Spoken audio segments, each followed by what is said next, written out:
Oh, oke. Ini yang lu bilang pop rock itu.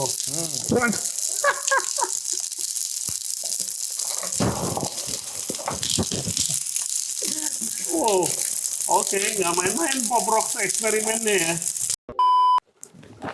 Wow. Wede, gila.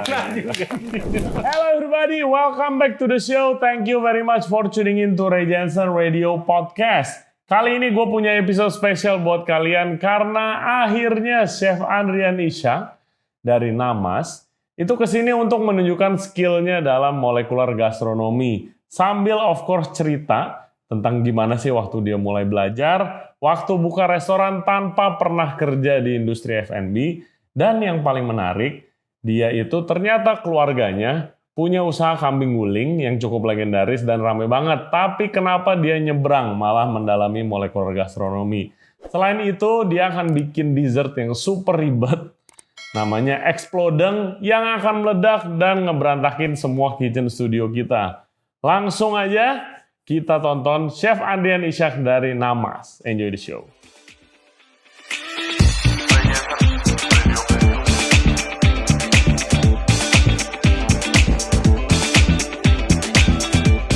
Welcome back to Ray Jensen Radio Podcast, everybody. Gila, ini kita udah kayak di fairy tale land. Kita sudah kedatangan tamu yang sering di request di podcast. Namanya Chef Andrian Ishak dari Namas. Welcome to the show, Chef.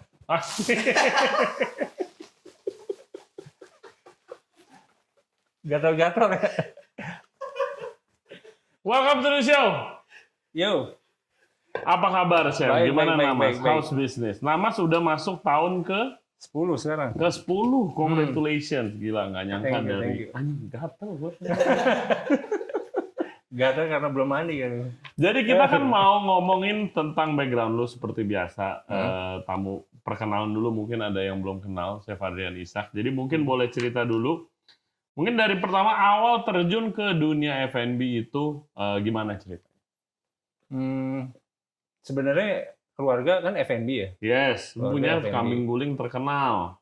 Iya, Iya. pada zamannya. Pada zamannya, yes. Kayaknya sekarang juga masih terkenal untuk zaman-zaman yang sepuh ya, maksudnya Oke. orang-orang sepuh. Oke. Ya. Kambing guling apa boleh di... Kambing guling Haji Ishak. Kambing guling Haji Iya, Ishak. iya, iya. Oke. Terus itu punya keluarga. Iya, jadi bokap itu punya bisnis catering itu dari tahun 1957.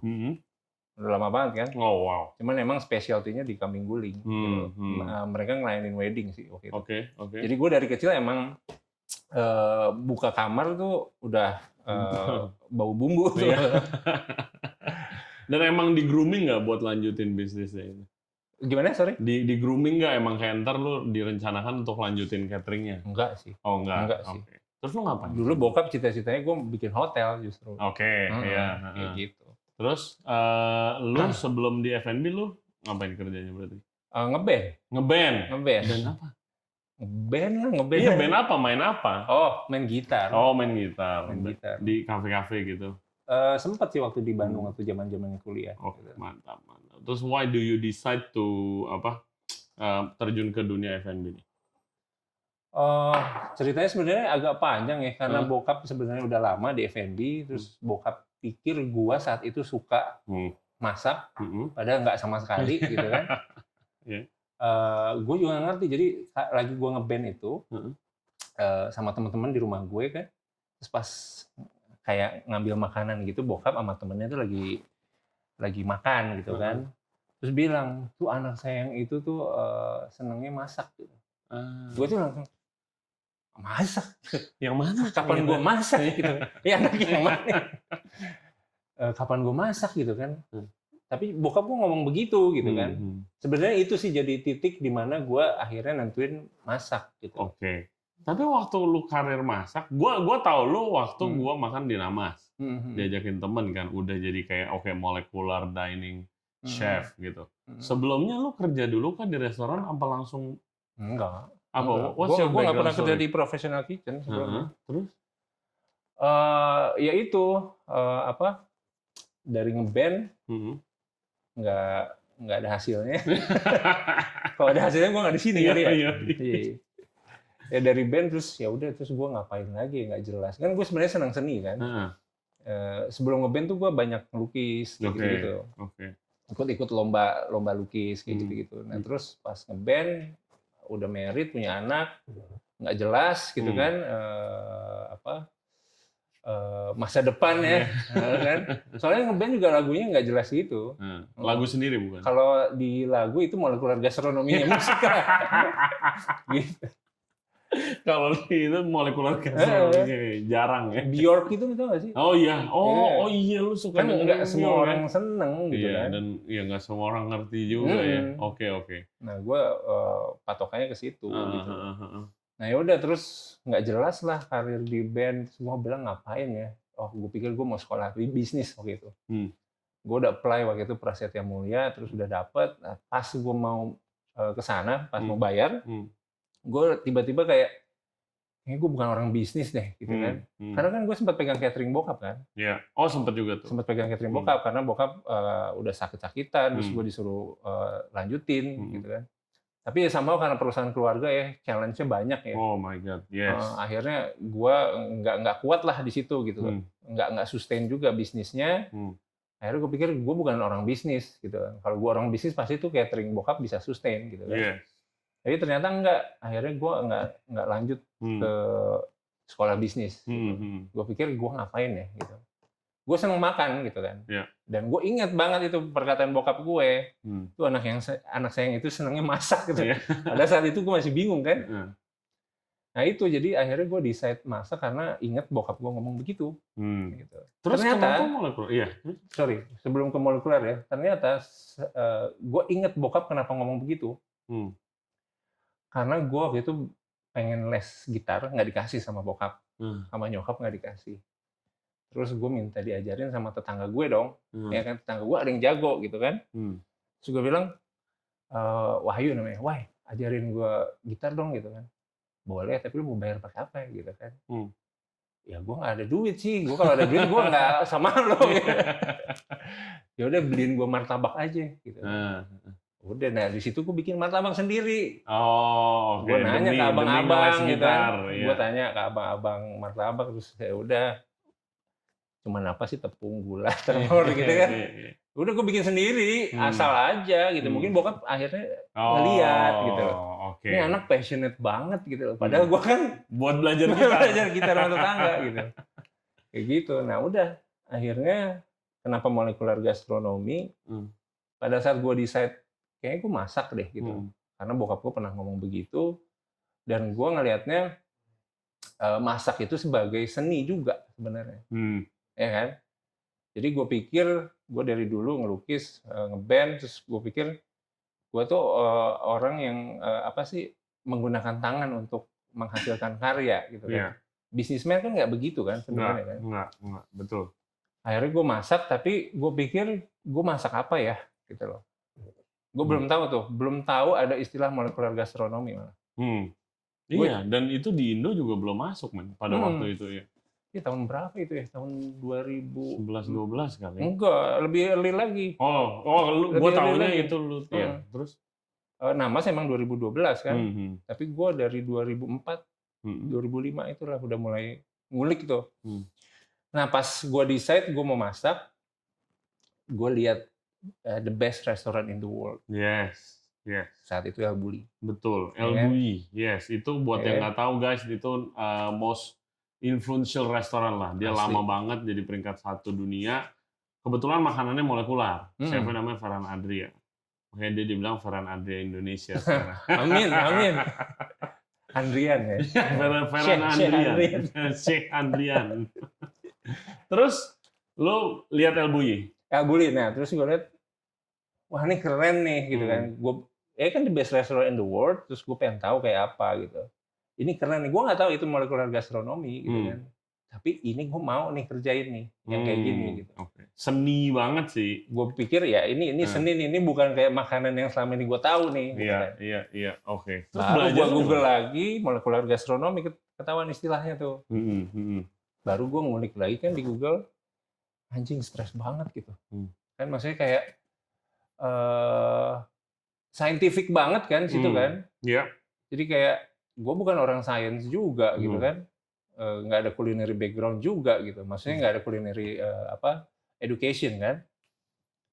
Akhirnya pas gue ulik, give up gue gitu kan. Kayaknya gue nggak akan sanggup ngerjain kayak gini gitu kan. Sampai akhirnya nongol tuh si botak tuh, Heston Blumenthal. Oh, Heston Blumenthal. Yoi. Oke. Nah di situ baru gue lihat nih chef nih kayak keren banget nih gitu kan.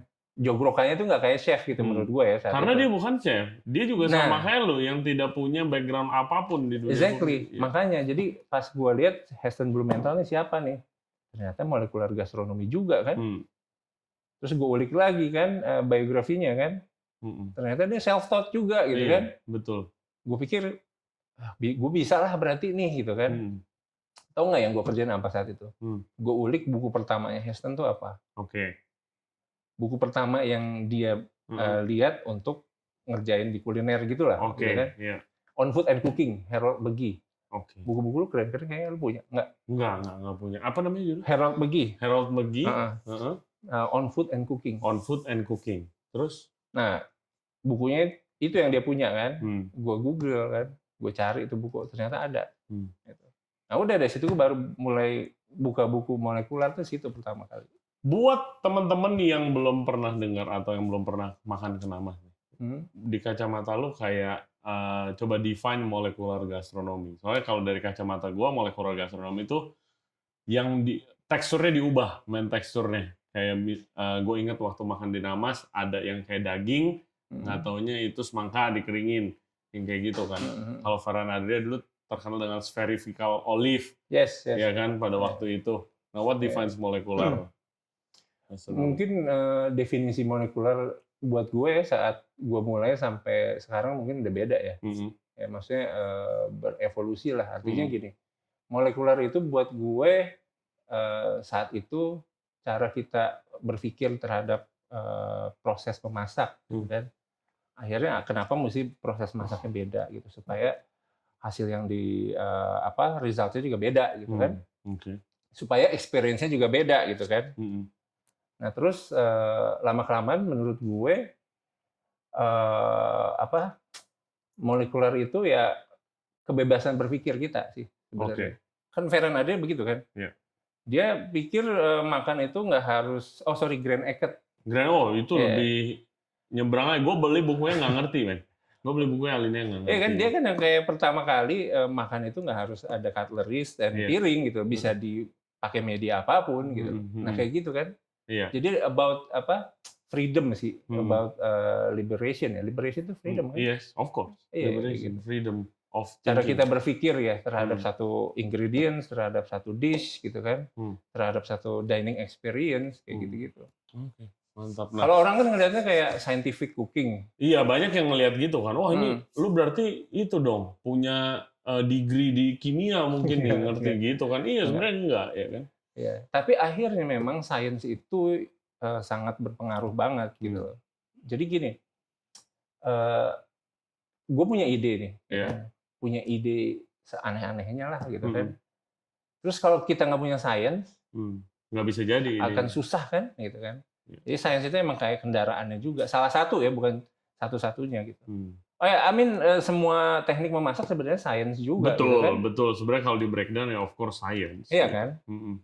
Cuman kan kalau di kita sekarang istilahnya menggunakan teknologi juga gitu kan segala macam untuk dining experience. Nah, lu boleh sambil nge-prep kali. Kalau mau di-prep, masaknya. Siap. Namanya apa by the way yang lu mau masak? Lu kan minta signature dish kan? Yoi. Jadi signature dish sebenarnya semuanya di nama signature dish. Enggak, ini kan nama ganti-ganti menu terus kan? Setiap berapa? Nggak tentu. Nggak tentu. Suka-suka gue aja. Oke. Nah, setiap ganti menu itu semua menu kita ganti. But somehow yang ini orang kayak nggak mau diganti gitu loh.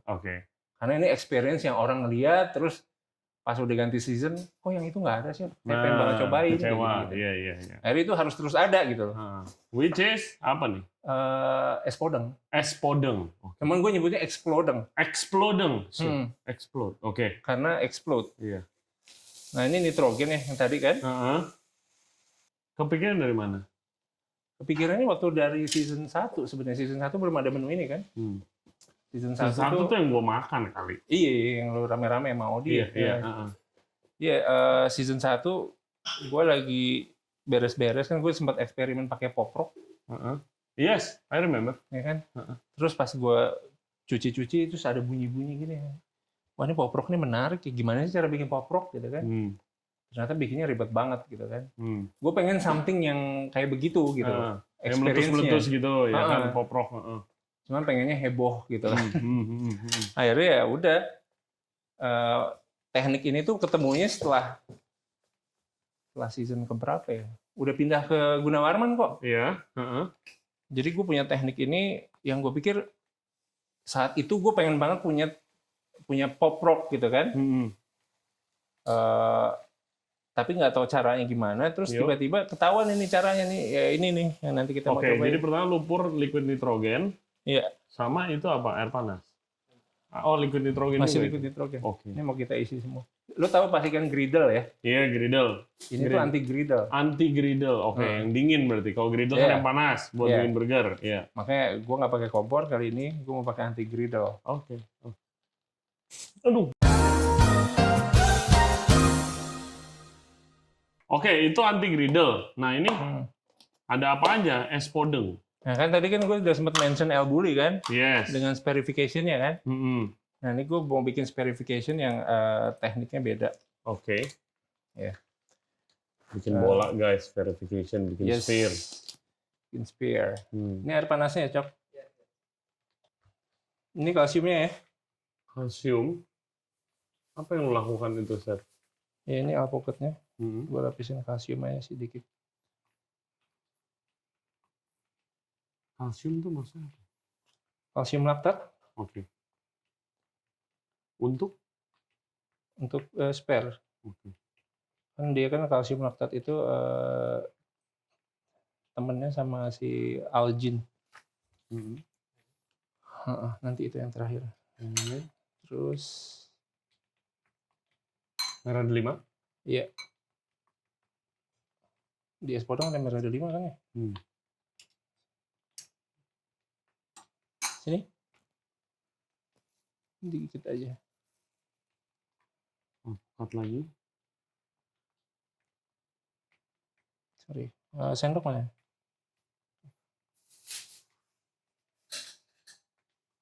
Nggak apa-apa ini aja. Ini tuh mirip itu lu gak sih? Es campur. Es campur lu yang gue makan dulu. Yang ada itu. Spherification itu gue inget ya. Ya gue makan di Namas tuh biarpun udah lama. Berapa tahun yang lalu? 6? Ya. Tapi gue nggak pernah lupa. 10 tahun kan? Iya, gue nggak pernah lupa men pengalamannya. Thank you, man. Oke. Kita rendam di nitrogen.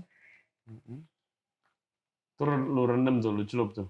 Enggak semuanya, cuman ladle-nya aja. Oke. Apa sisi ladle-nya aja. Waktu lu bikin Namas tanpa pengalaman, tantangannya itu apa? Berarti lu waktu itu lu udah hebat dong, molekular udah hebat nih. Nah, berjalan dengan waktu lah, maksudnya terus belajar lah, gitu kan. Cuman untuk teknik-teknik basicnya ya udah nguasain. Oke. Waktu lu buka restoran, itu di Fatmawati langsung? Fatmawati. Iya. Itu gimana perasaan lu? 10 years ago. Parah sih, kayak jiper berat gitu kan. Gue nggak tahu soalnya molekular gastronomi saat itu udah gue pikir molekular gastronomi itu udah dipakai lah di banyak restoran gitu. Sampai satu media ini bilang, chef lu tuh yang pertama gitu kan. Iya. Gue pikir masa sih gitu kan. Orang gue aja masak baru gitu kan. Terus di molekular gue juga baru gitu kan. Ini biar kena juga nggak muka lu? Nggak usah. Apa ini? Ini apa? Itu apa, men? Gue ini namanya explode, gue jadi serem aja. Ini nitrogen juga, men. Oh, oke. Oh my God. Nggak kelihatan? Kelihatan. Mantap. Iya, tadi sorry pertanyaannya gimana? Iya, rasanya gimana? Lu pikir lu udah ada ada reporter yang bilang ke lu yang pertama molekuler. Iya, akhirnya gue yang pertama, terus gue pikir gimana sih, lo kan nggak pernah masak gitu kan, terus lu tiba-tiba punya restoran molekuler gitu kan, orang kan expect-nya kan tinggi banget kan gitu kan. Sebelumnya tuh lu masakin teman-teman lu lah? Atau... Oh iya, jadi sorry, gue agak skip ceritanya. Gue sempat punya restoran untuk gue ngelatih masak. Ya kan? Gue punya ya, maksudnya gue dulu punya restoran namanya Magali. Okay. Nah si Magali ini benar-benar masakan Indonesia lah gitu. Nah gue punya itu 5 tahun kurang lebih. Oke. Nah saat gue buka Magali, gue udah mulai eksperimen. Tapi gitu bukan molekuler dong Magali itu? Magali bukan. Oke, makanan Indonesia lah. Makanan Indonesia. Nah terus kenapa lo buka Namas itu makanan Indonesia juga sih? Nah itu karena menurut gue udah familiar dengan makanan Indonesia kan. Jadi kalaupun gua utak-atik, gua udah tahu reference taste-nya kan. Kayak gitu. Ketimbang misalnya gua mesti bikin masakan-masakan yang kayak El Bulli lah gitu kan. El Bulli pun Spanyol dia kebanyakan ya, karena dia Spanyol. Dia kan modern tapas itu kan. Terus lu 10 years on, award-winning restaurant. Sekarang day to day lo apa, men? Lo masih service gitu? Masih. Terutama kalau misalnya ada special occasion. Nah ini gue cuma ngerendam di air panas ya supaya bisa keluar dari ladle-nya. Belum. Udah.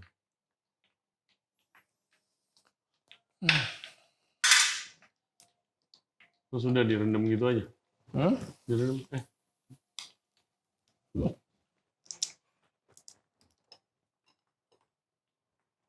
Nikotin.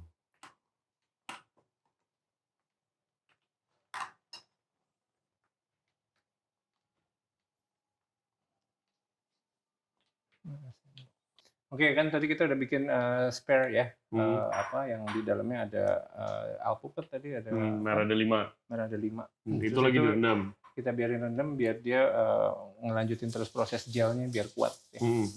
Oke, nah sekarang lu mau bikin? Gue mau bikin milk skin. Milk skin? Ya. Kan ada traditional way bikin milk skin ya? Iya. Ya kan? Iya. Nah ini yang soal molekuler. Molekularnya. Milk skin tuh kayak kulit yang kayak kalau lu guys tinggalin susu di luar, biasa ada kulitnya gitu kan. Oke. Tuang ke tray. Itu apa by the way? Kita mau bikin gede. Susu. Oke, susu doang. Susu plus jambi-jambi. Iya. Oke, di belakang juga ada Chef Cokro ya, lagi bantu-bantu guys kalau kelihatan. Nah, lu waktu dulu lu buka, lu inget gak sih kayak feedback dari customer pertama-pertama tuh gimana, Din? Oh, waktu pertama ya. Jadi pertama itu seru banget ya karena gue nggak tahu kan, kayak gue nggak tahu bakalan rame, itu yang paling penting ya. Terus customer pertama gue itu gue inget bertiga, komplain berat. Makanya gue inget itu pertama komplain berat, terus kedua mereka tuh supplier bahan-bahan kimia. Yoi. Terus lu jadi supplier bahan-bahan kimia yang ngerti makanan lah. Oke. Gitu. Yang dia harapkan apa? Kenapa komplain? Enggak sih, sebenarnya lebih karena gue grogi banget kan, itu customer pertama kan. Terus gue sendiri kan, gue belum ada tim. Oke. Nah itu gue cuma benar-benar berdua tuh, temen gue depan, gue di belakang, udah. Benar-benar nggak. Dan lagi tau nggak, gue waktu itu bikin websitenya kan, si Namas ini kan, gue bikin back panelnya, which mereka bikin reservasi di dari website, situ. Terus ada notifikasi di gue, kan gue santai kan waktu itu kan, sampai akhirnya, ada tamu ntar malam kayak gitu. Gue lagi mau jalan sama anak gue tuh. Akhirnya ada tamu ntar malam, pulang dulu. Nggak jadi jalan-jalan. Ya udah, gue belanja kayak gitu-gitu lah. Intinya gitu sih. Jadi dulu masih gerilya banget lah, masih perjuangannya. Tapi lu gue inget banget dulu lu sempet restoran lu tuh sempet maksudnya booming ngetren, sampai sekarang juga full mulu dong tiap hari kan. Iya. Mantap. Mantap. 10 Mantap. tahun. and Lu nyangka it's been nggak great, gitu. bakal Enggak lah. sustain selama ini gitu? Obviously Sekarang enggak udah. lah. Karena waktu gua sempet eksperimen, terus udah lama kan tuh udah eksperimen, terus bahan-bahan udah habis tuh. Ya kan? Terus gue ke Pantry Magic waktu itu ternyata ada workshop molekular gastronomi, chefnya dari US. Gue pikir, baru masuk nih di sini gitu kan. Kayak gitu, gue pikir ini pasti chef-chef udah mulai pada mempelajari ini apa segala macam kayak gitu. Tapi dulu sempet ngetren palingan di dessert bentar. Iya. Tapi habis itu sih nggak ada. Sekarang lu doang, sampai sekarang pun. Iya. Iya kan? Iya. Menurut lu kenapa ya pada kagak nge-explore molekular lebih lagi? Gua nggak begitu paham sih ya. Mungkin emang awalnya sempet. Terus terang waktu gue makan di Fish tuh, ya kan? Iya, lu bukber. Iya. Siapa manajernya? Rolly. Iya. Iya, Doi sempat bilang gitu. Bro, sorry bro, terus terang. Dulu tuh kita semua berpikir lu tuh nggak bakal lama namas. Dia bilang begitu. Serius. Tapi gue seneng gitu. Artinya gue ngasih tau ini sekarang, ternyata lu masih di situ gitu loh. Mantap, men. Sementara yang lainnya udah, waktu itu kan banyak yang di Kemang apa segala macam kan. Iya, ada beberapa. Tapi again, yang bertahan lu doang. Iya, artinya dulu tamu banyak yang memang karena booming ya, terus banyak yang skeptikal juga gitu kan, bahwa ini kayak sebentar, terus kan sekarang Namas bisa terus, apalagi setelah lewat pandemi. Iya dong. Lewat banget pandemi gitu kan. Iya. Waktu lu pandemi Kayak struggle gitu. juga dong. Parah. Reservation only. Parah. Iya kan? Sekarang udah enakan. Badan enakan. Lanjut ya. Lanjut. Ini udah dipompa nih? Oh, belum. Oke. Kan lagi ngetren apa? Disinfektan ya. Sekarang kita pakai konsepnya. Udah mulai nggak ngetren ya disinfektan. Udah mulai nggak ngetren, tapi ya disinfektan gila. Kreatif sekali ya. Oke. Ini udah berat. Nah. Kena ya. Jadi di-spray dengan disinfektan.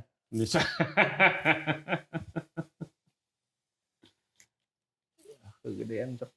Apa? Enggak, itu tadi ada yang dripnya yang gede-gedean. Oke.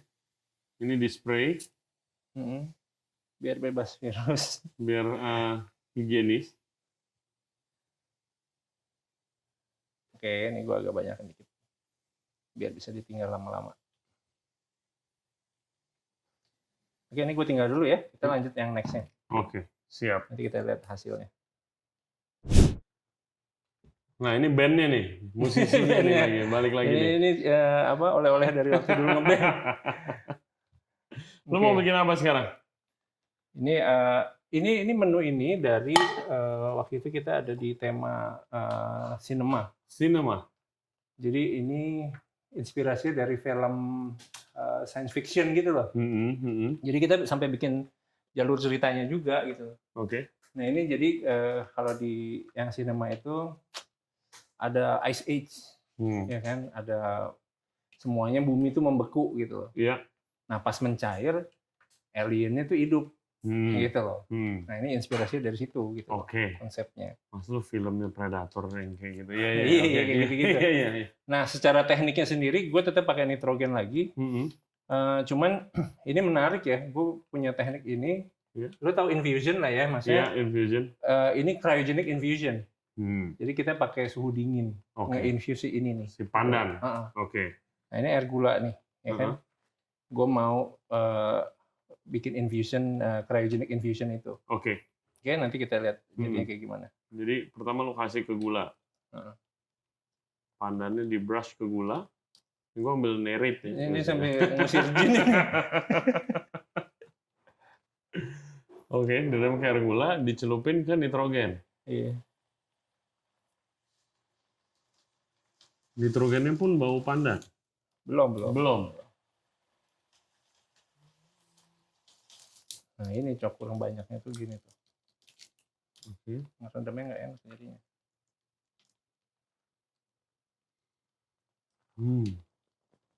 Kita ambil sendok aja.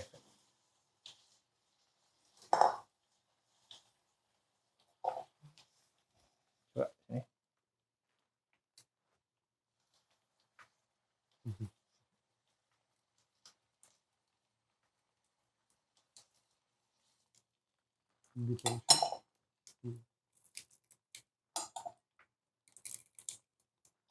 Oke, jadi lu siram-siram gula.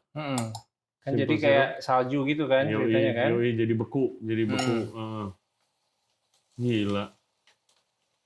Dari mana lu dapetin ide-ide gila begini? Nah ini sebenarnya gitu, gue sering ditanya kan seperti itu ya, maksudnya banyak ide-ide itu berjalan, dapat itu pada saat eksperimen gitu. Jadi gue inget banget bikin ini tuh idenya gue pengen bikin salju yang bener-bener melayang gitu, terus kita tinggal mangap doang gitu kan di restoran gitu kan. Oh, kalau salju, kebanyakan orang salju turun, orang-orang mau ngambil gitu kan? Oke. Nah, somehow ini teknik gue ketemu dari situ gitu. Oh. Cuman beda gitu. Akhirnya ini ada teknik baru nih lucu gitu kan. Ya udah gue coba gitu kan. Oke. Cryogenic infusion.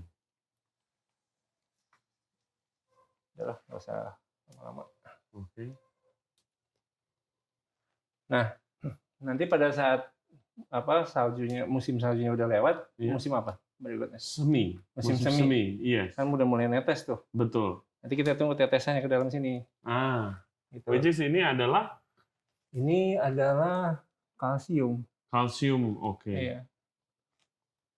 Oke. Nama namas tuh artinya apa sih? Doa. Kenapa lu kepikiran nama itu buat restoran? Ya itu kaitannya sama restoran sebelumnya, si Magali itu. Iya. Jadi gue nggak pernah berpikir akan punya fine dining sih, ya kan saat itu. Cuma karena Magalinya makin lama decline, gitu kan, gue kayak somehow mesti ngapain lagi ya. Sementara gue udah eksperimen ini udah lama kan, si molekuler. Makanya gue pengen coba naikin nih si restoran Magali ini, gitu kan. Makanya dulu ada menu es teh panas tuh. Yes, itu dia. Thank you, gila itu menu. Jadi guys, gue cerita dulu ya. Gue makan mungkin 8 tahun lalu namas. Waktu itu Bodin timnya juga masih kecil. Restoran paling cuma ada 3 table di tempat lu dulu. Gue inget kita makan bareng-bareng sama teman-teman F&B. Terus terakhir kalau fine dining tuh biasanya disuruh pilih mau kopi atau mau teh, ya kan? Terus ini dikasih teh, es teh panas. Jadi sebelah kirinya tuh dingin banget, sebelah kanannya panas, nggak ada sekatnya. Gua sampai bingung ini pakai apa, gue longok-longok gelasnya kagak. Orang gila nih yang bikin. Gimana cara bikinnya, Chef, itu es teh panas? Nah itu sebenarnya konsep gel tapi liquid gitu loh. Nah ini menariknya dari tadi kan gue sempat bilang ya, kita pakai sains kan untuk bisa deliver konsep. Jadi sebuah dining experience gitu kan. Betul. Nah terus itu sebenarnya gel. Cuman liquid gel. Oke. Ya kan? Yang panas apa yang dingin? Dua-duanya. Oh, dua-duanya. Dua-duanya. Kalau lu sempat ingat itu gue bikin lemon. Iya. Nah, acidity itu kan kalau kita ketemu di mulut kan dia produce saliva lebih banyak. Betul. Nah, somehow pada saat kelihatannya itu kayak nggak kayak bener-bener air biasa gitu ya. Padahal itu gel, terus pas diminum karena ada lemonnya, acidity-nya itu jadi produce saliva. Betul. Jadi as if ini liquid. Padahal itu sebenarnya gel. Kayak gitu. Lu tricks your mind aja sih. Kayak gitu.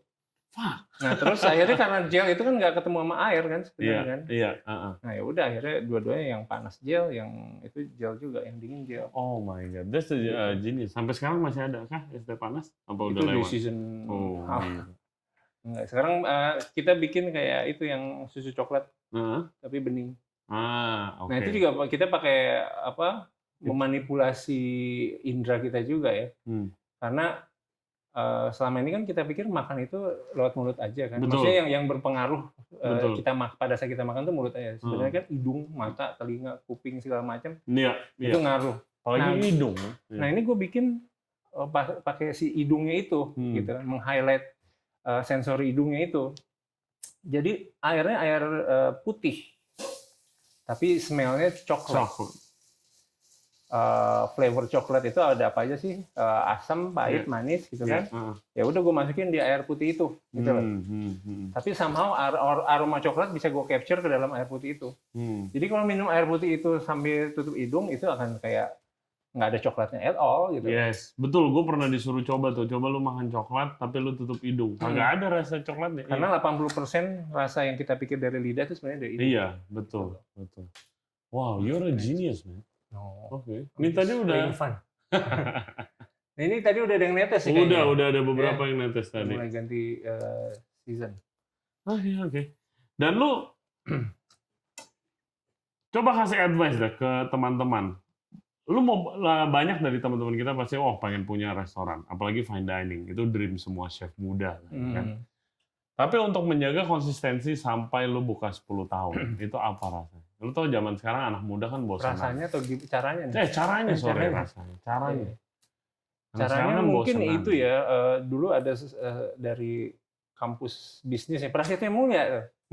Gue sempat ngisi acara situ. Oke, nggak jadi kuliah situ, ngisi acara. Ditanya gimana bisa bikin bisnis lu sustain nih. Nah, Mas kan niche market banget. Betul, gitu kan? Sangat niche. Nah itu gimana caranya? Terus gue bilang gimana kita maintain curiosity aja sih sebenarnya. Curiosity itu berasal dari curiosity kita juga gitu. Artinya kalau kita di kitchen itu penasaran terus gitu kan, akhirnya kita inovasi terus kan, ya kan.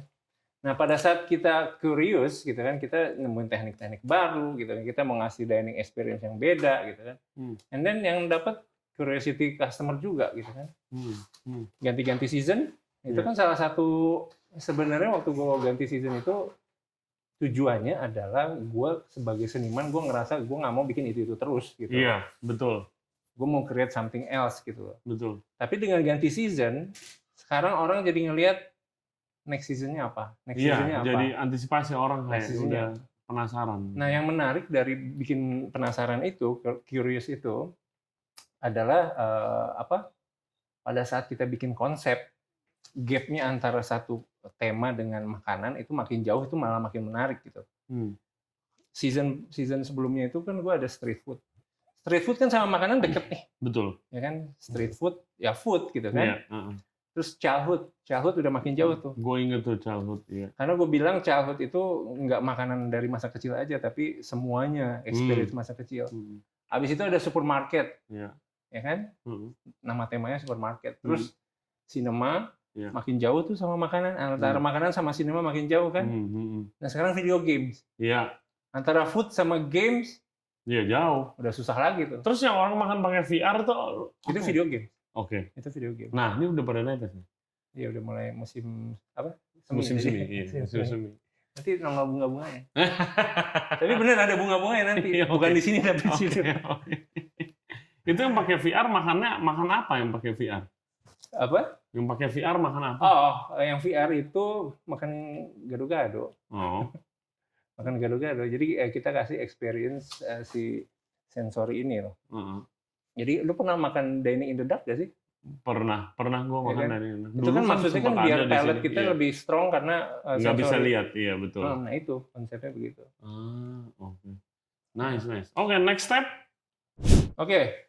Next stepnya ini yang paling common ya, artinya paling basic sebenarnya pada saat gue masukin nitrogen ke restoran itu saat itu belum ada kayak restoran yang masukin nitrogen di makanannya. Belum, iya. Sampai supplier nitrogennya itu Olivia tuh waktu itu. Iya. Dia bilang mau kirim nitrogen tapi jualannya ayam gitu. Apaan nih kan si restoran Magali itu kan. Dia baru tahu ternyata ya udah nitrogen bisa dipakai buat makanan juga gitu. Nah, akhirnya pada saat dia kirim kan gue udah belajar kan sebelumnya. Iya dong, iya. Biasanya buat ngebekuin kan itu. Iya, karena kan nitrogen ini kan cuma media doang sebenarnya. Dia nggak ada taste kan. Iya. Nggak ada aroma juga nggak ada. Nah ini lu tuang ke? Nah ini tadi kita bikin kopior. Oke, kopior. Kelapa. Oke. And coconut milk. Jadi kita mau bikin sorbet. Oh, oke, sorbet nitrogen. Nah akhirnya waktu itu ada beberapa restoran yang mulai bikin es krim pakai nitrogen. Betul. Ini kayak begini ceritanya, emang cuman kayak proses Pembukuannya, es krim, ya. pembukuan aja sambil kita aduk kan orang pakai mixer apa segala macem gitu-gitu kan. Asal jangan ambrol aja nih. Nice. Nah, lu kan banyak banget dari teman-teman kita juga yang pernah lewat di kitchen lu, ya kan? Nah, lu kalau gue lihat tuh emang kebanyakan tuh lu di kitchen lu tuh anak-anak muda. Kenapa lu mengambil filosofi seperti itu, Chef? Karena menurut gue sama kayak gue dulu ya. Gue nggak ada background education kan di kuliner kan. Si fresh graduate ini menurut gue moldnya belum kebentuk. Iya. Gitu. Jadi mereka masih bisa menurut gue lebih open minded ya. Karena itu yang gue perluin, fresh mind gitu loh. Fresh mind. Jadi mereka masih willing to explore possibilities kayak gitu-gitu loh. Lebih adventurous lah intinya gitu. Iya. Jadi kalau ada teknik-teknik yang ya kayak begini gitu, nggak diajarin di sekolahnya gitu kan, mereka malah pengen tahu gitu loh. Kayak gitu. Dari tadi teknik yang lu pakai sih kagak ada yang diajarin sih.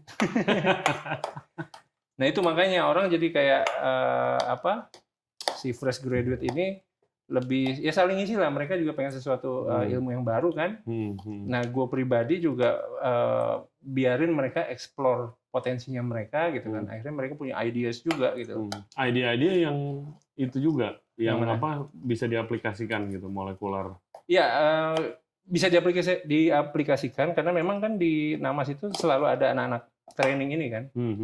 Nah di akhir mereka training emang gue suruh create dining experience gitu. Dari apa yang mereka udah dapet gitu. Gimana caranya kalau mau training di Namas nih listener kita? Tinggal ajuin aja sih lewat email. So, kalau lewat jalur sekolah lebih gampang. Tapi kita juga terima yang jalur pribadi gitu bisa. Silakan guys yang mau belajar under Chef Andrian Ishak. Gue dulu pernah lihat lu foto sama dua chic Dubai gitu, Arab. Iya, waktu itu mau dibikinin pop up, dia liputan dari Dubai. Oh my god, that must be so cool. Kok ada belalang yang turun? Enggak, dikirain belalang. Oh, lu sempat pop up di Dubai? Sempet mau di approach lah sama mereka buat di Dubai. Guanya belum ready aja saat itu. Buka restoran gitu. Oh wow. Kok lu nggak buka cabang sih? Wah, agak susah men. Biasanya kan kalau chef itu kalau udah terkenal restorannya kan pasti buka cabang, entah itu yang sama atau buka restoran-restoran yang lain. Kok lu belum? Belum, enggak. Kayaknya sementara ini enggak deh. Karena gue lebih fokus di Namas sekarang kan, karena di Namas sendiri loadnya lumayan ya. Kita kan menunya ganti-ganti terus. Ini sekarang kok orang baru mulai new season terus udah habis makan nih. Pertama gitu kan. Hari pertama ganti season. Next seasonnya kapan sih? Ya iyalah, ntar dulu kali gue baru napas. Gitu loh. Oke. Nah, ini udah mulai jadi tuh. Ya. Nah. Sorbet. Nitrogen sorbet. Masih banyak yang kayak itu gak sih? Oh, ini mungkin boleh dimakan ya sih gitu. Ya itu kan kalau yang awam kan emang pasti mikirnya begitu gitu. Gue ingat dulu ada yang glow in the dark, pemakan. Ada yang waktu itu lagi zamanin dragon breath yang jembur asap. Ya. Oh iya, itu dia. Zaman bahala ya. Zaman bahala.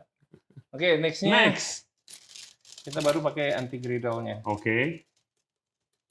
Ini kayaknya udah nih. Udah. Oke. Nanti aja. Standby sini aja. Oke, baru mise en place yang next. Oke, drumstick-nya sudah disingkirkan. Drum stand, cymbal stand-nya. Oke. Palet kecil ada. Ini bukan palet. Bukan. Oh iya ada. Palet terus sendok kecil.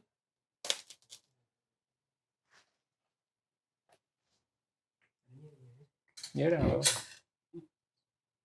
kita mau masak di anti griddle-nya ya.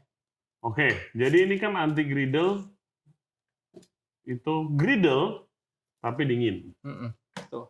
Nah, lu mau bikin apa nih? Nah, ini kita udah mulai assembly cuman di anti griddle ya. Oke. Itu apa sih, Min? Itu kayak coaster ya? Apa? Cork ya?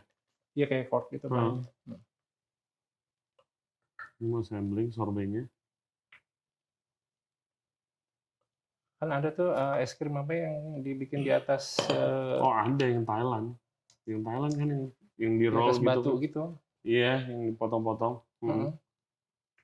Ya lu ke hotel lah biasa begitu. Oke. Kopior di spread di anti griddle. Waktu di restoran, apakah lu sajikan ini di depan tamu? Ada beberapa menu yang kita emang sajiin, ada yang enggak. Oh ini enggak sih.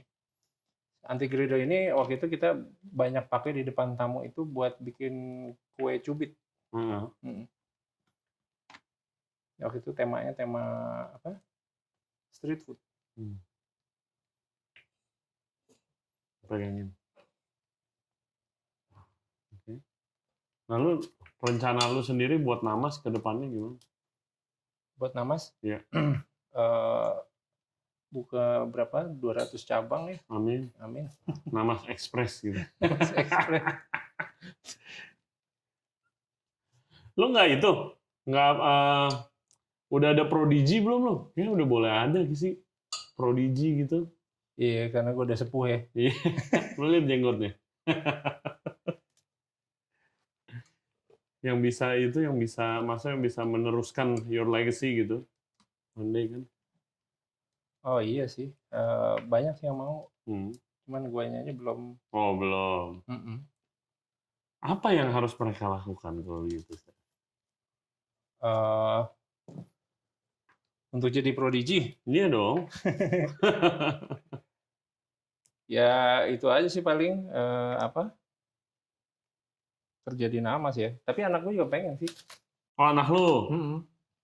Cuman katanya nunggu gue mati dulu. Ngomongnya begitu beneran. Tapi udah kelihatan enjoy masak. Apa tuh? Udah kelihatan enjoy masak. Dia? Udah. Oh mantap. Jadi lu kayak bokap lu dulu berarti. Iya. Ngomongnya. Ini anak enjoy. Si kurang dingin ya, Cok. Kurang naik ini.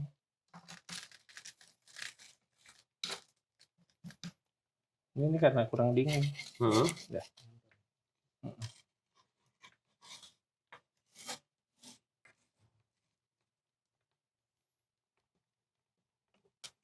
Ini semprotnya, Cok.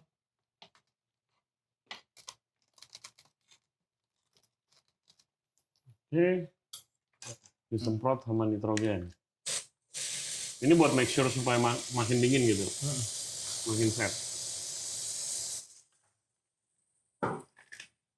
Oke. Next. Baru yang berikutnya. Ini namanya apa sih, Desi? Dari tadi belum es ngomong, udah bikin. Oh, es podeng doang namanya. Apa makanan yang paling lu banggakan, Kak? Waduh, kita tuh menu tuh ada 150 ya kurang lebih pasti. Ya. Tapi satu gitu ada kali yang paling lu kayak wah. Apa ya? Yang sekarang sih. Yang sekarang ya? Yang sekarang ya. Maksudnya sekarang kan temanya video games. Jadi gue video games ini kan challenging banget ya. Terus gimana gue bikin sesuatu yang menurut gue ada benang merah antara game sama makanan gitu. Menurut lo apa benang merah game sama makanan? Waduh, nanya gue apa ya? Benang merah game sama makanan, cooking mama. Apa? Gua game sama makanan, gua ingetnya gua main game kelamaan diomelin disuruh makan. Palingin begitu doang gua. Waktu kecil main Game Boy gua. Jadi benang merah game sama makanan itu interaction. Berinteraksi. Jadi kalau di game itu kan kita berinteraksi kan dengan komputer kan, Betul. atau dengan lawan mainnya gitu kan. Eh, Kalau di makanan itu kita berinteraksi sama makanan itu sendiri kan. Betul. Atau kalau di restoran kita berinteraksi sama staff restoran gitu kan, sama lawan kita teman kita makan gitu kan. Tapi yang menarik adalah yang gue bisa tarik benang merahnya, mostly ya pada umumnya, walaupun ada anomali ya kalau di restoran itu kita jarang sekali berinteraksi sama table lain. Gitu Betul. Kan? Ya kan? Nah ini gue bikin gimana ya cara makan di Namas, tapi tamu berinteraksi sama table lain. Gitu. Wow, sama table lain berinteraksi. Biasanya cuma mau minta nomor table sebelah, baru interaksi. Iya, itu zaman dulu ya. Dari manakah lu kepikiran tema-tema creative team gitu? Video game childhood memories. Karena gue inget nih, gue ada cerita dikit guys. Jadi gue sama Chef Adrian lagi di Tokyo waktu itu. Kita makan. Terus waktu itu kita lagi nongkrong, terus dia bilang, ini gue masih mikir tema buat minggu depannya apa gitu. Tema buat next temanya apa. Terus mikir-mikir, terus tiba-tiba keluarlah childhood. Itu.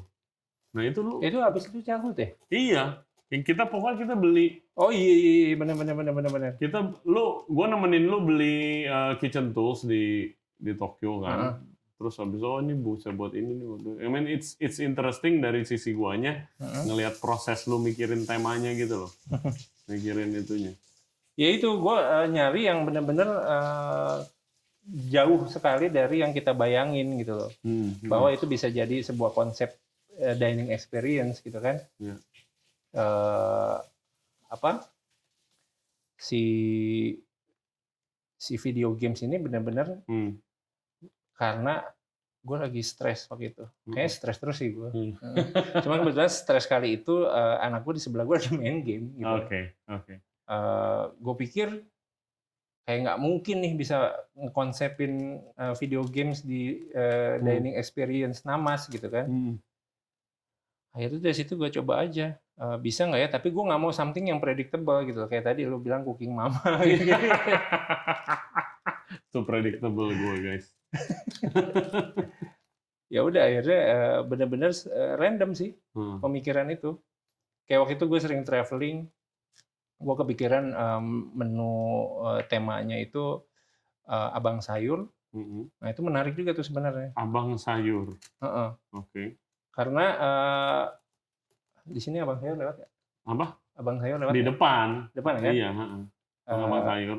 Karena menurut gue akan sangat challenging banget kita bisa masak sesuatu yang sangat fine dining tapi dari ingredients yang dijual di abang sayur gitu. Betul. Which kan di sana nggak ada jual krim, butter gitu kan? Nggak ada dong. Iya. Nah udah, jadi kayak gue mau challenge creativity gue sih saat itu gitu. Karena kan banyak di menu-menu kita kan something yang memang benar-benar under value gitu kan.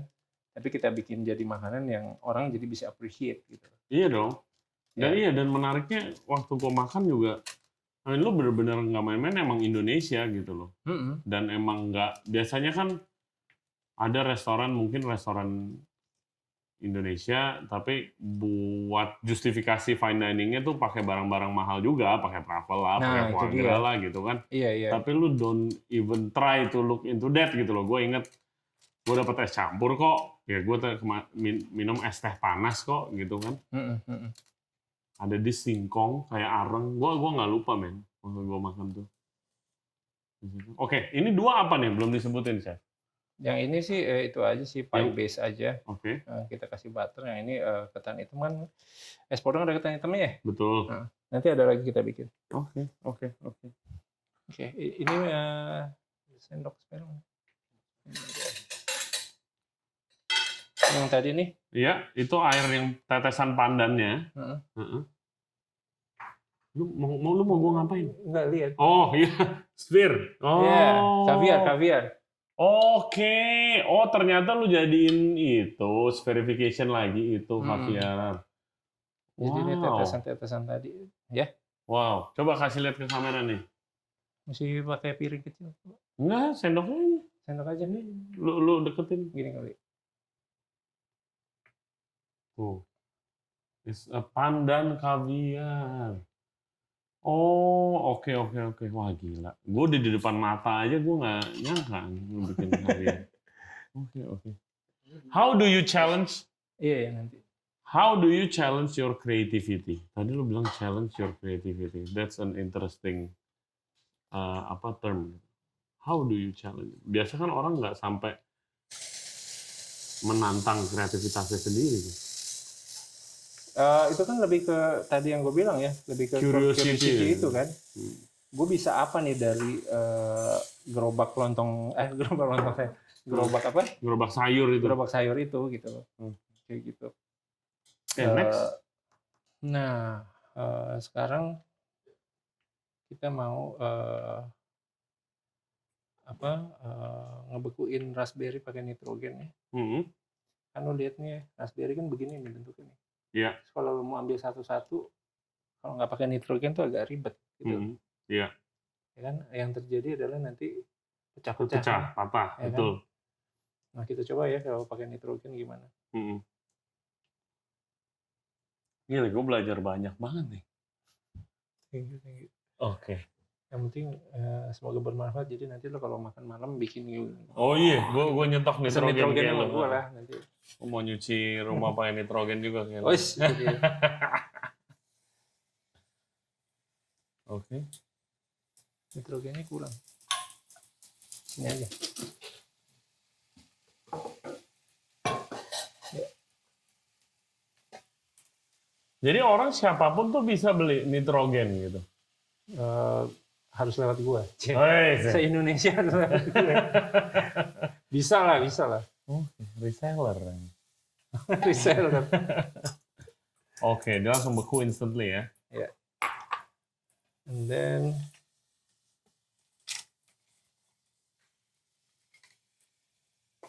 ini kan nitrogen ini minus 196 derajat kan? 196.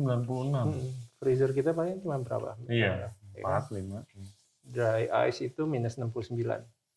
So imagine kan ini berarti 3 kali lipat lebih dingin dari dry ice. Gue dengar katanya nggak boleh sampai kena kulit atau apa gitu. Oh iyalah, sama lah. Minyak goreng kalau panas ya nggak boleh kan? Maksudnya tadi lu siram. Wow. Nah, bisa jadi gini kan? Wow. My God, kepikiran aja saya. That's nitrogen. Nitrogen raspberry. Oke. Oke. Nice. Lanjut. Nah, terus coba nih kalau ini gimana nih? Kita kasih nitrogen.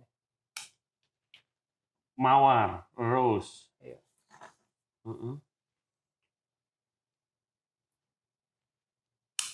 Ini organik ya, jadi nggak ada pestisida. Oke. Nggak ada pestisida. Nggak, kalau orang-orang yang begitu kayak terus lu makan sayur namanya organik semua. Oke.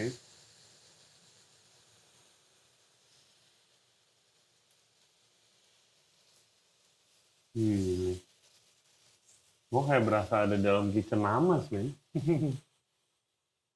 Kayak pura habis. Gitu loh. Itu yang spray juga nitrogen kan? Oke.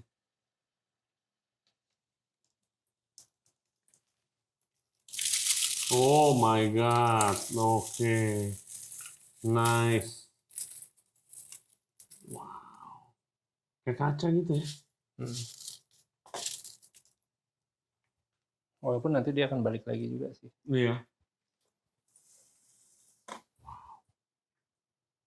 Oke. Nah, ini akan lu jadikan garnish. Oke, ini clear up.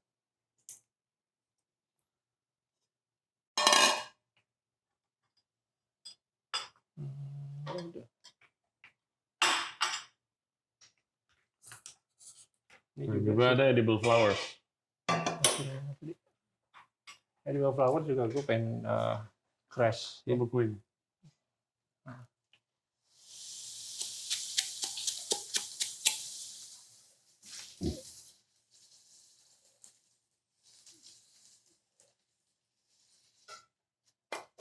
Nah, lu waktu develop menu, itu lu perlu waktu berapa lama sih? Semuanya kan lu harus tes dulu kan? Heeh. Nggak tentu sih. Oke. Tadi lu nanya ya menu yang gue paling Bangga kan? proud ya. Iya. Jadi kaitannya sama video game. Jadi kok bisa bikin kayak kita berinteraksi sama makanan itu bukan kayak kita ngambil terus kita makan gitu. Tapi makanan itu bisa bereaksi atas sentuhan kita gitu. Ya, Maksudnya? jadi di video games itu. Jadi Oke. maksudnya di Namas itu makanan itu bisa jadi game controller gitu. Akhirnya kita main game di Namas, terus kita competing sama table lain. Itu yang tadi gue bilang interaksi antara table kita sama table lain. Wow. Kan kayak kita main game ya kalau Iya, lu competing dong. Iya kan? Bahkan kan maksudnya kita samain persis online game itu kan kita main game, kita nggak tahu lawan kita di negara mana. Betul. Wujud mukanya kayak gimana. Iya. Nah ini yang seru di Namas itu kita juga main game kayak begitu, kita nggak tahu lawan kita yang mana. Bahkan ada top score-nya, itu yang nomor 1 tuh siapa tuh. Wow. Table mana tuh gitu. Kayak gitu. Wow. Nah Bahkan, ini lagi berjalan nih sekarang nih. Bahkan at the end of the dinner, ada foto orangnya, top scorernya, pemenangnya. Karena kan ada beberapa game kan, kayak gitu. Oh my God, langsung aja guys. Lu belum bilang dari tadi, gimana caranya kalau mau booking Namas nih? Yang selalu full dulu. Iya, di website aja kita kan ada websitenya. Itu bisa kelihatan, bisa pilih tanggalnya langsung. Gitu. Sekarang berapa bulan ke depan nih harus booking nih? April, Mei, sekarang April kan, Mei udah lumayan. Mei udah hampir. Kalau untuk weekend udah susah sih. Oh, my God. Lu pasti happy banget dong punya restoran yang udah full mulu diburu orang gitu. Dan lu masak makanan. Sebenarnya ya happy ya, maksudnya. Nih ya, gue cerita ya, maksudnya dulu waktu gue ngerjain molekuler sama sekarang ngerjain molekuler itu bedanya tuh ada dari berbagai macam sisi ya. Dulu tuh lebih fun dalam artian gue nggak ada pressure kan. Yeah. Gue ngerjain temen gue lah gitu kan, ngerjain keluarga gue gitu kan. Terus mereka yang wow lah gitu kan. Yeah. Nah begitu sekarang gue bisa ngerjain tamu-tamu kan. Iya. Cuman tamu tuh selalu dari season ke season expect more kan. Of course. Gue kan nggak bisa you misalnya are kayak Adrian Isha. Misalnya kayak sekarang bikin cabe tapi rasa bebek, terus besok terong rasa kambing kan predictable kan. Iya. Jadi gue mesti apalagi, dan itu kan kayak constant pressure juga gitu of kan. Course. Next seasonnya apa, kapan, apa segala macam kayak gitu-gitu. Ya lu harus main yang datang udah main blown, dia akan expect lebih gila lagi kan itunya. Jadi fun-nya itu tetap, cuman jadi ada sedikit gangguan pressure gitu. You know kalau ada pressure, fun itu nggak benar-benar. Betul. Lu nggak bisa ngerasain semuanya. Oke. Ya. Sekarang ngapain? Ini si apa? Dulce leche kita freeze juga.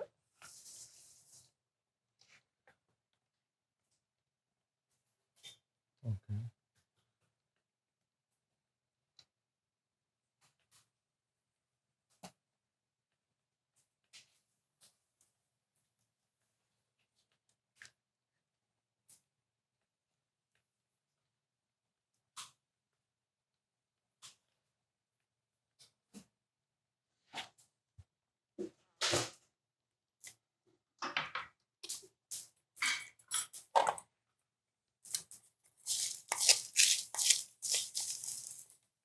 Ya, lanjut. Oh, tadi pecahan bunga-bunganya sama raspberry tadi. Sama raspberry-nya ditaruh di atasnya. Ya.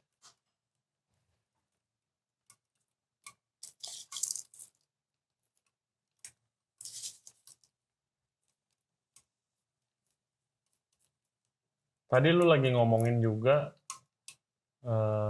soal pencapaian lu nih yang udah 10 tahun.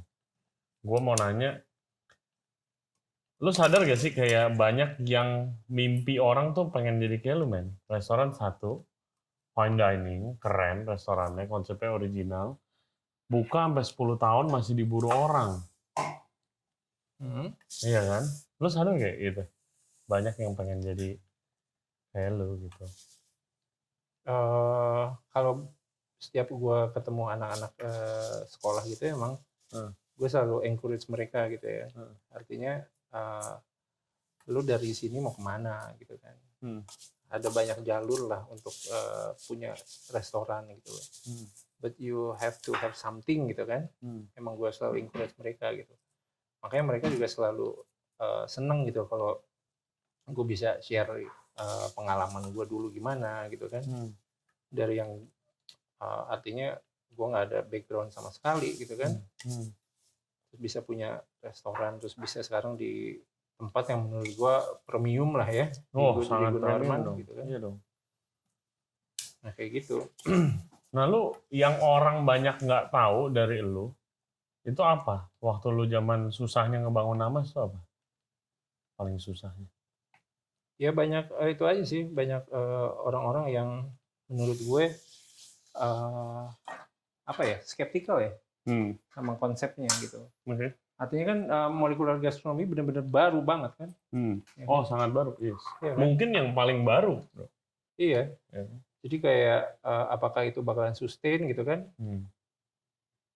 Banyak orang yang ya kayak tadi manajer restoran gua. Iya kan.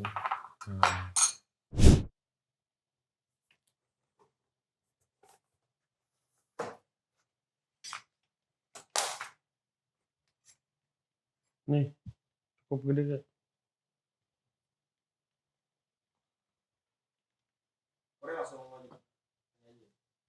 Oke. Jadi ini lu raw sama milk skinnya? Wow.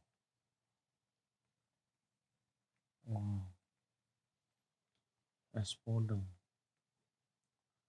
Es podeng dari mananya nih?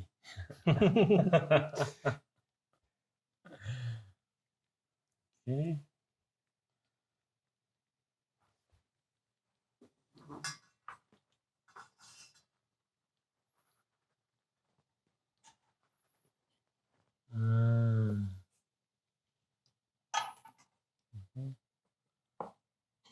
Ntar Cok, itu terakhir Cok.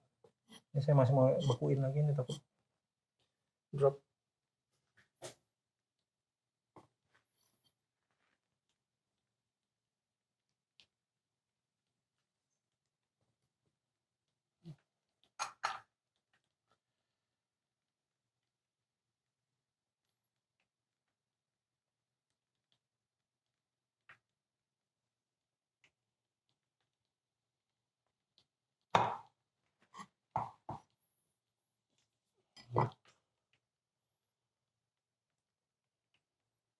Palet.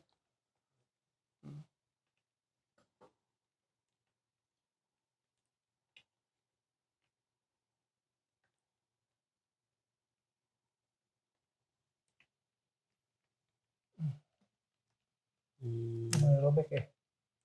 Dikit dong bawahnya.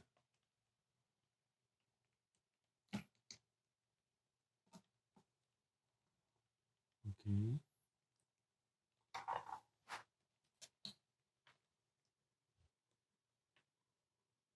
Belum lagi nih ya.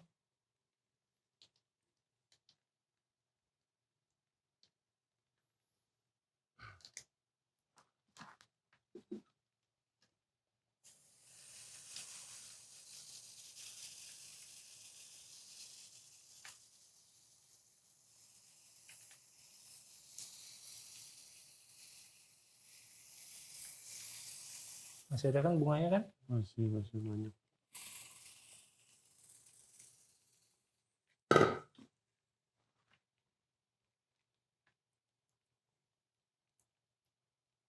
Muncrat ya kalau ya. Habisnya namanya explosion. Belum, nanti meledaknya bukan yang ini. Belum. Iya, nanti juga harus dipotong kan, ini lebih pendek.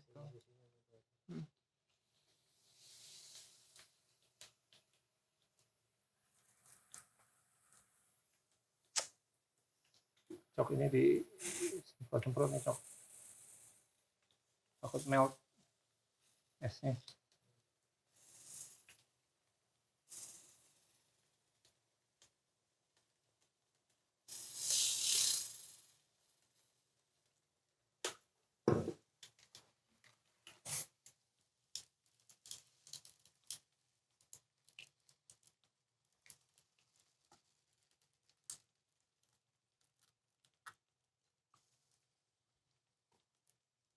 Itunya mana tadi? Baloknya.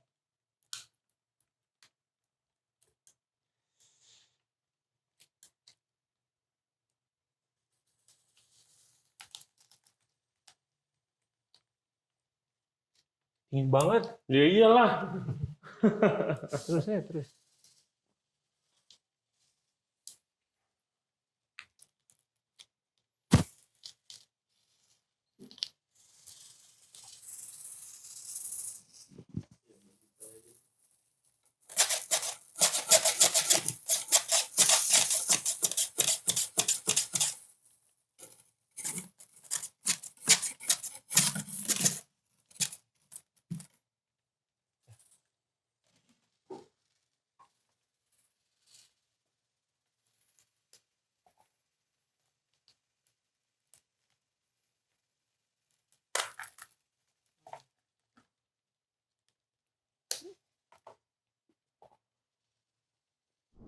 Oke, makannya udah jadi. Gua udah pakai jas hujan karena akan makan exploding. Jadi chef, ini ada apa di depan gua, chef?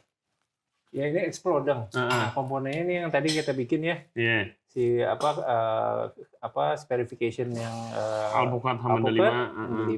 Terus ini yang tadi udah kita assembly ada Kopior. sorbet, terus Ketan ada hitam. ketan hitam sama apa pie base itu ya. Iya. And then ini dulce de leche, Mhm. edible flower sama caviar pandan yang tadi kita tetesin. Mhm. Ya, yang ini tadi kita nggak demoin Iya. karena ini agak takes time juga. Mhm. Ini coklat, terus ada kacang-kacangan, cocoa nibs, and then di dalamnya susu. Oke. Makannya dari? Which Oke. lo break dulu ininya, lo pecahin dulu. Oke. Pecahin. Sampai nanti susunya keluar.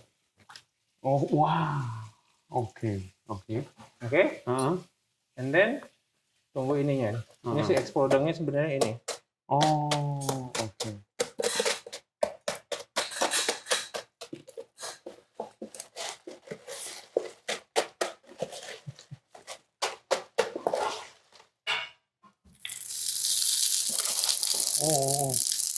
Oh, oke. Ini yang lu bilang pop rocks itu.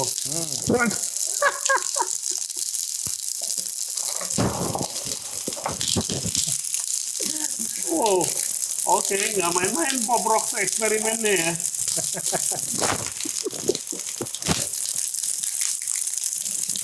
Terus ya orang ambil gitu ya. Nah ini baru beauty shot-nya.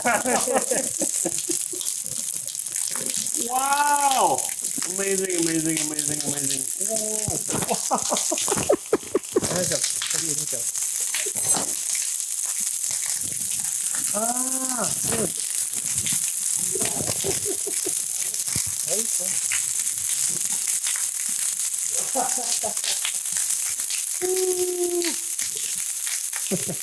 You've been warned.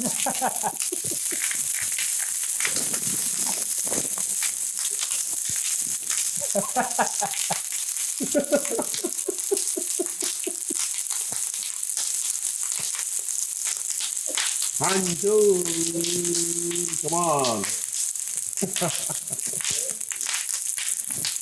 Oh begitu jas hujannya. Bisa.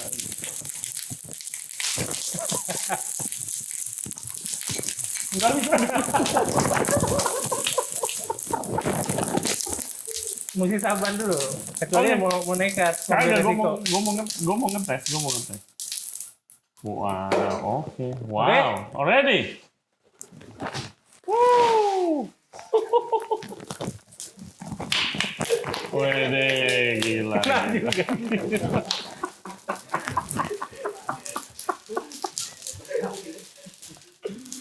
Oh my god. Wow. Thank you, Chef Ardian Ishak. You're welcome, Regensen.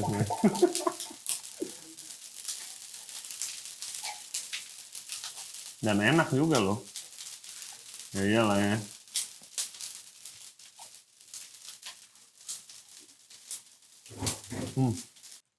Oke, benar. Sebagai penutupan biasanya chef-chef hebat yang datang ke sini diminta advice nih buat listener-listener kita yang mungkin masih muda dan punya aspirasi, punya cita-cita jadi sehebat lo. Punya advice apa? Ya, advice-nya apa? Tetap terus belajar aja sih, ya. Tetap terus belajar, tapi jangan pernah nyerah. Misalnya ada hambatan, justru di setiap hambatan itu banyak pelajarannya, kayak gitu.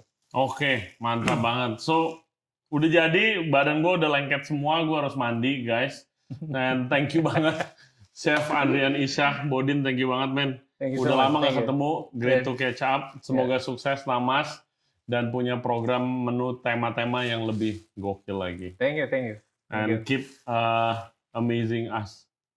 Oke, Sure. guys. Thank you. Thank you banget ya yang udah nonton dan yang udah dengerin podcast unik kita kali ini nih bersama Chef Adrian Ishak. Jangan lupa subscribe di Ray Jensen Radio Podcast. Kita ada di YouTube, Spotify, Apple Podcast, Google Podcast, dan juga Anchor App. Yang mau makan ke Namas, langsung aja ke websitenya di www.namasdining.com. namasdining.com. Follow Instagramnya Doi di Adrian Ishak. Ya. Bisa nanya-nanya di sana. Siapa tahu mau intern. Dan ingat, kalau weekend udah susah katanya. Jadi harus jauh-jauh hari. Yes. Oke. Stay safe, stay healthy, and stay curious. We'll see you next time. Bye-bye. Thank you, bro. Thank you so much. Thank you. Glad to be here. Okay, wait.